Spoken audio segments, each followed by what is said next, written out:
Começa agora um programa que traz tudo sobre o livro mais lido em todos os tempos. Apresentamos O Som do Livro.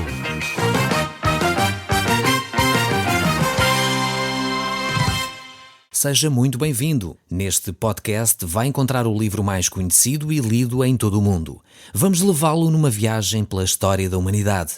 Este é um audiolivro para si, para a sua família e sociedade em geral. Contextualização e comentários de Paulo Chaveiro. Eu sou Paulo Chaveiro e nós hoje estamos a olhar para a Bíblia, para o Velho Testamento. Estamos a ver o livro de Jeremias no capítulo 20. Nós no último programa olhámos e vimos que Deus utilizou ilustrações do dia-a-dia para trazer ensino sobre as grandes verdades bíblicas. O profeta Jeremias foi então convidado a ir até à casa do oleiro e ali se apercebeu de factos e de ensinos profundos das Escrituras.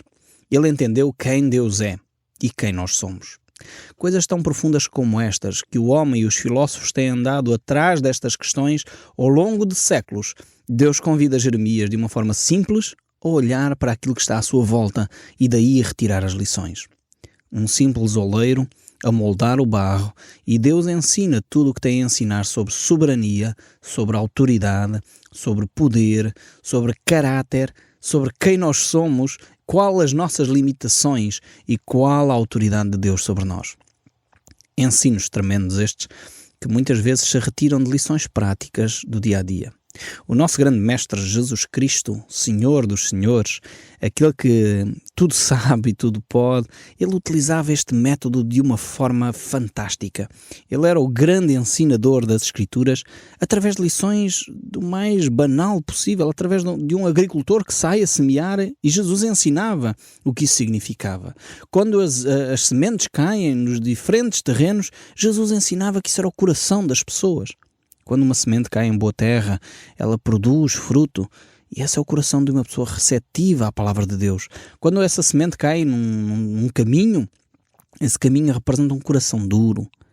Coisas fantásticas que nós tiramos das lições que Jesus nos ensina, e muitas destas lições são comuns ao nosso dia-a-dia. Talvez deveríamos estar mais atentos à nossa rotina diária, porque aí, creio eu, Deus pode falar ao nosso coração de uma forma fantástica, quando nós simplesmente estamos atentos e perguntamos a Deus: Deus, o que é que tu me queres ensinar com esta circunstância? O que é que tu me queres ensinar com esta coisa que eu estou a ver e a viver? Eu lembro-me perfeitamente de um episódio que eu estava de férias na cidade do Porto, uma cidade fantástica, muito bela, e eu mando um abraço para todos os ouvintes naquela região do Porto. Eu estava lá de férias com a família e eu gosto muito de pesca, então fui à pesca com os meus filhos e estava ali, enfim, eu gosto mais de estar ali sentado a olhar para o mar do que propriamente estar à pesca, mas eu gosto imenso de orar naqueles locais, e estava ali com a minha cana, enfim, e o anzol dentro d'água, e eu estava ao lado de umas crianças que estavam ali a pescar efetivamente, porque eu não pesquei nada, a pescar efetivamente, e eu ficava surpreendido, mas eu pensava assim, mas o que é que se passa? Eu tenho uma cana, eu tenho um anzol, eu tenho linha, e aquelas crianças também. Porque é que eles apanham peixe e eu não apanho? E eu apercebi-me que eles tinham um isco diferente daquilo que eu tinha. E essa lição tremenda, eu aí aprendi como de facto nós precisamos de comunicar a mensagem bíblica de uma forma adequada.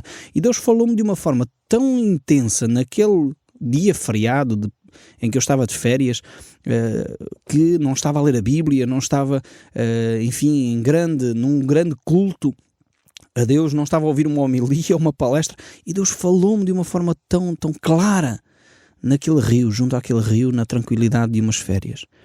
E às vezes as circunstâncias do nosso dia-a-dia podem trazer a revelação de Deus de uma forma profunda, como foi o caso aqui. Jeremias foi à casa de um oleiro e enquanto assistia àquele oleiro a fazer uma peça em barro, Deus estava a falar ao coração de Jeremias. Provavelmente aquele oleiro nunca imaginou que ele seria um dos maiores profetas de todos os tempos, porque ele veio registado nas páginas da Bíblia. Já imaginou como seria interessante, porque você cumpre a sua tarefa diária, na sua rotina normal. Aquele oleiro estava a trabalhar como provavelmente fazia há décadas. E aquele momento foi chave para Jeremias entender a profecia que Deus tinha para a nação de Judá. Talvez você faz uma tarefa há décadas, há semanas, há meses, há anos, e realmente você nunca se apercebeu que essa tarefa que está a realizar tem uma profunda carga espiritual. Deus pode ensinar e utilizar essa sua postura, essa sua atitude para poder ensinar alguma verdade espiritual. Estou-me a lembrar daquela parábola que Jesus contou de uma mulher que tinha perdido uma pedra preciosa na sua casa e no fundo estava a fazer limpezas. E Jesus usa as limpezas da casa para falar acerca da importância de determinados valores que se podem perder às vezes e que devem ser procurados insistentemente. E realmente as coisas mais simples da vida podem trazer lições para a nossa vida de uma forma fantástica. E foi aqui o que aconteceu com Jeremias. Mas nós agora estamos a caminhar para o capítulo 20, o verso 1. Vamos aqui ver um confronto que Jeremias tem com os falsos mestres, com os falsos profetas, que até têm os títulos certos. O curioso desta passagem é esta. Diz assim o texto bíblico, Jeremias capítulo 20, verso 1. Passur, filho do sacerdote Imer, que era presidente da casa do Senhor, ouviu Jeremias profetizando estas coisas. Então feriu Passur ao profeta Jeremias e o meteu no tronco, que estava à porta superior de Benjamim, na casa do Senhor. No dia seguinte, Passur tirou a Jeremias do tronco. Vejam bem o que é que está a acontecer agora aqui. Temos um processo em que Jeremias tem vindo a falar à nação de Judá e este homem, Passur, filho de um sacerdote, não nos esqueçamos que Jeremias também era filho de um sacerdote, o pai de Jeremias, Ilquias, tinha sido sumo sacerdote durante muito tempo e agora, provavelmente já não estava vivo, não é mencionado aqui. Passur é filho de um sacerdote, que é este Imer, e ele é também o presidente da casa do Senhor, e, enfim, tem a ver com alguém que toma conta dos aspectos administrativos do templo. E então ele ouve Jeremias a profetizar e o que é que ele faz? Não só bate em Jeremias, espanca Jeremias, ao mesmo tempo prende-o. Tal era já a oposição que estava a acontecer a Jeremias. O tom da oposição começa a crescer. Já não é só agora um desconforto que o povo sente, já não é só um lamento que eles fazem por Jeremias ter uma mensagem dura e uma mensagem desconfortável, mas agora passam à ação, começam a bater e a perseguição passa a ser oficial. Temos aqui então uma perseguição crescente. Eu sei que no nosso país temos uma liberdade religiosa relativamente recente, foi aprovada em 2001 uma lei, 16 de 2001, uma lei chamada Lei da Liberdade Religiosa, porque efetivamente no nosso país haviam discriminações gritantes entre as várias confissões religiosas que estavam no nosso território.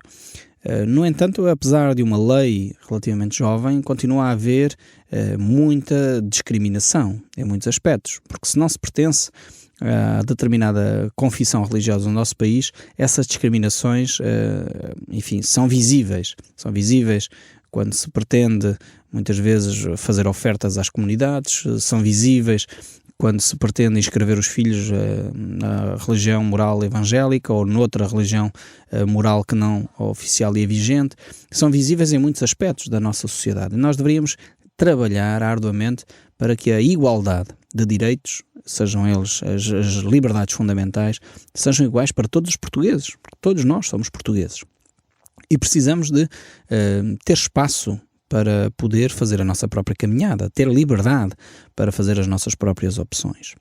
E realmente temos que deixar aqui uma palavra de agradecimento ao Dr. Dias Bravo, que já infelizmente não está entre nós, que foi um dos grandes ícones da luta pela liberdade religiosa no nosso país. E há mérito que deve ser deixado, uma homenagem que se deixa a esse servo de Deus que realmente tanto lutou para podermos ter uma lei que fosse mais igualitária e mais justa na nossa nação. E, de facto, é com grande saudade que relembramos esse nosso irmão, o Dr. Dias Bravo, que tanto lutou para que no nosso país houvesse mais igualdade. Mas, ao mesmo tempo, vemos aqui, voltando aqui ao texto bíblico, que Jeremias não só começa a sofrer agora na pele as perseguições, porque é preso, é maltratado, é espancado, como é interessante ver que esta perseguição, oposição que Jeremias estava a ter surge da religião oficial. É o sacerdote, o presidente da casa do Senhor, entre aspas aqui, a Bíblia não tem as aspas, sou eu que a estou a colocar, porque de facto alguém que está a servir na casa de Deus deveria de ouvir a voz de Deus. O facto é que este homem não ouvia, o pastor não ouvia, os sacerdotes não ouviam. E realmente é triste quando os sacerdotes não estão atentos à voz de Deus. Quando os sacerdotes são os primeiros a se opor à verdade de Deus, à verdade bíblica. E infelizmente eu tenho assistido no nosso próprio país, não precisamos de voltar aqui ao tempo de Israel, em que infelizmente muitos sacerdotes são os primeiros a se opor a que a Bíblia seja ensinada de uma forma transparente e clara. Como é que é possível alguém que se diz sacerdote, alguém que se diz religioso, impedir que a Bíblia seja ensinada? Faz-me alguma confusão. Alguns dos nossos ouvintes do programa Som do Livro, que tanto desejavam ouvir o programa Som do Livro, foram perguntar aos seus líderes religiosos, aos seus líderes espirituais, e alguns diziam, não ouça a Bíblia. Isso é preocupante.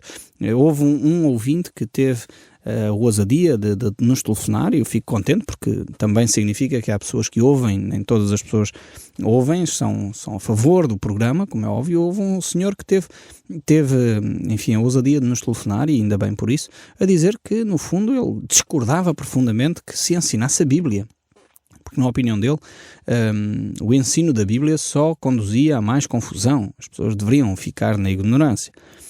Lamento discordar profundamente desse senhor, porque eu acho que a ignorância de facto não é nenhum mérito.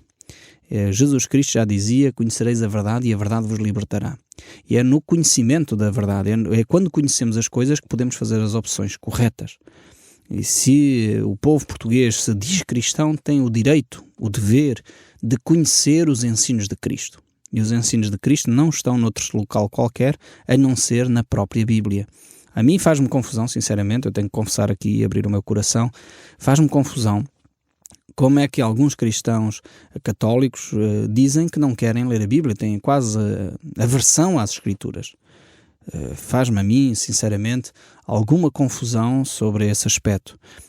Pois já temos a Bíblia entre nós, traduzida para português desde 1700 e qualquer coisa, feita por João Ferreira de Almeida, de facto um homem que dedicou a vida a traduzir as Escrituras para a nossa língua.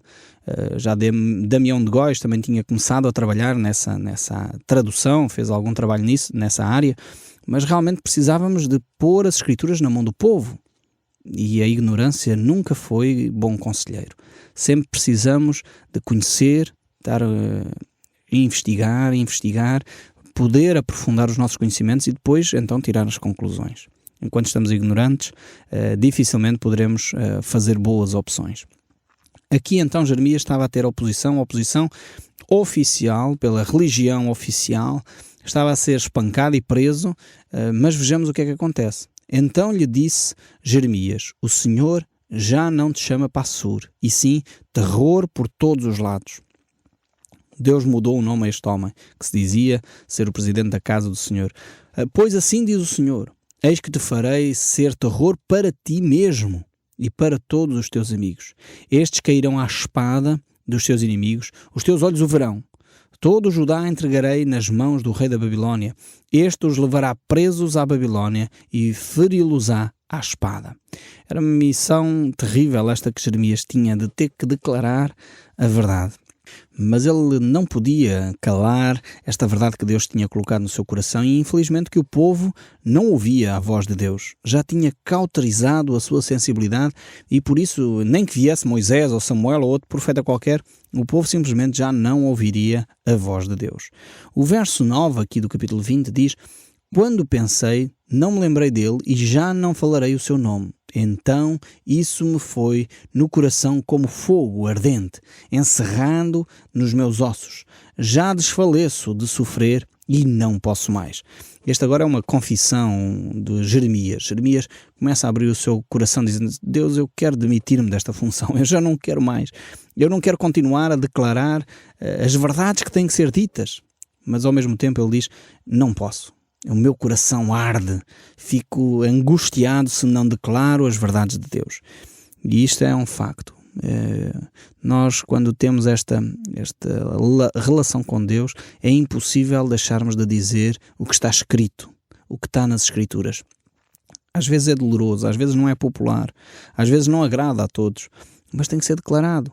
Às vezes seria mais simples se nós declarássemos um discurso positivista, alegre, animado, mas temos que dizer onde estão os problemas do povo, temos que dizer onde é que a nossa sociedade precisa de mudar para poder receber as bênçãos de Deus. Deus tem bênçãos.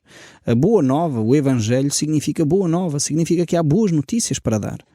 Mas essas boas notícias têm também uma mensagem que diz há necessidade de um arrependimento, há necessidade de uma mudança, há que retirar o pecado da vida. Enquanto o pecado permanecer, não há possibilidade de receber a bênção. O livro de Isaías, que nós já vimos há bem pouco tempo, diz exatamente isso. Os nossos pecados fazem como uma barreira entre nós e Deus e impedem as nossas orações de serem ouvidas. Qual é a solução? A oração do Pai Nosso tem essa solução. E se você é um católico praticante ou evangélico convicto, um protestante que conhece as Escrituras, deve conhecer a oração do Pai Nosso. Porque lá diz que nós pedimos perdão a Deus e perdoa as nossas ofensas assim como nós temos perdoado aos nossos devedores. Esta é uma parte da oração do Pai Nosso. E realmente, se você está familiarizado com esta oração, sabe que tem de perdoar e tem de pedir perdão. Tem de perdoar e pedir perdão. Enquanto você não perdoar, o seu perdão está condicionado. E Deus não lhe perdoa os seus pecados enquanto você não perdoa a alguém que ofendeu ou a alguém que o ofendeu a si. Realmente precisamos trabalhar mais estes aspectos do perdão. E voltando aqui ao texto bíblico, então Jeremias tinha este coração ardente para proclamar a verdade de Deus e tal era a sua angústia, tal era a sua dificuldade já neste momento que ele dizia: maldito o dia em que nasci. Estamos no verso 14 do capítulo 20. E ele diz: não seja bendito o dia em que me deu à luz minha mãe. Maldito o homem que me deu as novas ao meu pai, dizendo: nasceu-te um filho, alegrando-se com isso grandemente. Porque saí do ventre materno tão somente para ver este trabalho e a tristeza para que se consumam de vergonha os meus dias. Este homem era um homem sincero, um homem convicto da sua mensagem, convicto da miséria do seu povo. Ele dizia: Deus, mais valia eu não ter nascido. Para ver isto, esta miséria, mais valia eu não ter nascido. Esta mentalidade tem inundado a mente de muitas pessoas. E, infelizmente, a taxa de natalidade tem sido reduzida na Europa, porque muitos dizem: bem, estamos aí de mal a pior e é melhor não ter filhos. Se calhar têm razão por um lado. Por outro lado, de facto, isto mostra a sensibilidade que este homem tinha para com o pecado. E se o povo se tivesse arrependido, havia solução para a nação de Judá. Mas o texto bíblico prossegue. Chegamos ao capítulo 21, verso 1, diz assim: palavra que veio a Jeremias da parte do Senhor. Quando o rei Zedequias lhe enviou Passur, filho de Malaquias, e a sacerdote Sofonias, filho de Massaías, dizendo: pergunta agora por nós ao Senhor, porque Nabucodonosor, rei da Babilônia, guerreia contra nós. Bem pode ser que o Senhor nos trate segundo todas as suas maravilhas e o faça retirar-se de nós.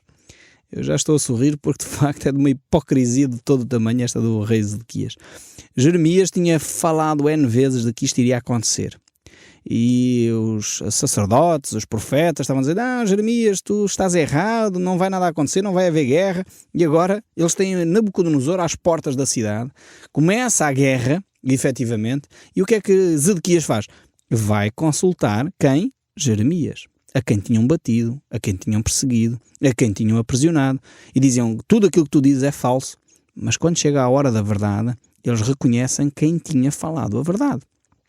E por isso Zedequias envia uma comissão para perguntar a Jeremias se Deus não é, enfim, esse Deus de misericórdia, será que Deus não vai ter agora de novo pena de nós? O que é que vai acontecer de nós, no fundo? E o verso 4 prossegue: assim diz o Senhor, o Deus de Israel: eis que farei retroceder as armas de guerra que estão nas vossas mãos, como vós pelejais fora dos muros contra o rei da Babilônia, contra os caldeus que vos oprimem. Tais armas eu ajuntarei no meio desta cidade. Pelejarei eu mesmo contra vós, outros com braço estendido e com mão poderosa, com ira, com indignação e grande furor. Ferirei os habitantes desta cidade, tanto os homens como os animais, de grande pestilência morrerão. Mais uma vez, Jeremias não tem dúvidas sobre aquilo que tem que declarar. No fundo, Deus diz: a minha paciência chegou ao fim. E isto é de facto uma lição tremenda. Para aqueles que pensam que Deus é assim tipo Pai Natal, em que no fundo vai perdoar toda a gente e depois vai dar presentes a todos. Não, há um momento em que Deus diz: chega. E ao povo de Judá, Deus disse: chega. Eu dei-vos oportunidades sem conta e vocês desperdiçaram essas oportunidades e agora vão sofrer as consequências dos vossos atos. Há alturas em que Deus permite que soframos as consequências terríveis daquilo que praticamos. E foi o que aconteceu aqui à nação de Judá. O verso 24 deste capítulo 22 prossegue a dizer: tão certo como eu vivo, diz o Senhor, ainda que Jeconias, filho de Joaquim, rei de Judá, fosse o anel de selo de minha mão direita, eu dali o arrancaria. Entregar-te-ei, ó rei, nas mãos dos que procuram tirar-te a vida, e nas mãos daqueles a quem temes, a saber, nas mãos de Nabucodonosor, rei da Babilónia, e nas mãos dos caldeus. E agora vamos saltar um pouco e ver o verso 28 e diz: acaso é este Jeconias, homem vil, coisa quebrada ou objeto de que ninguém se agrada? Porque foram lançados fora, ele e os seus filhos, e arrojados para a terra que não conhecem. Ó terra, terra, ouve a palavra do Senhor. Assim diz o Senhor: registai este como se não tivessem filhos, homem que não prosperará nos seus dias, e nenhum dos seus filhos prosperará, para se assentar no trono de Davi e ainda reinar em Judá. Mais uma vez esta profecia cumpriu-se à letra. Mais uma vez verificamos, e se nós estivéssemos atentos e estudarmos, de facto olhando para as Escrituras com olhos de olhar, vamos verificar que a genealogia de Jesus Cristo aparece descrita em dois evangelhos diferentes, no Evangelho de São Mateus e no Evangelho de São Lucas. O Evangelho de São Mateus relata-nos a genealogia de José, que vem através destes reis que não prosperam, e por isso José não é o pai de Jesus Cristo. E vemos também, por outro lado, Lucas a nos relatar a genealogia de Maria, que nos fala de Jesus como herdeiro do trono de Davi. O Som do Livro, uma produção da Rádio Transmundial de Portugal.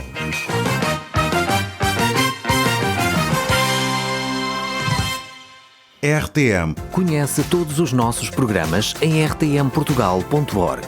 Uma produção da Rádio Transmundial de Portugal.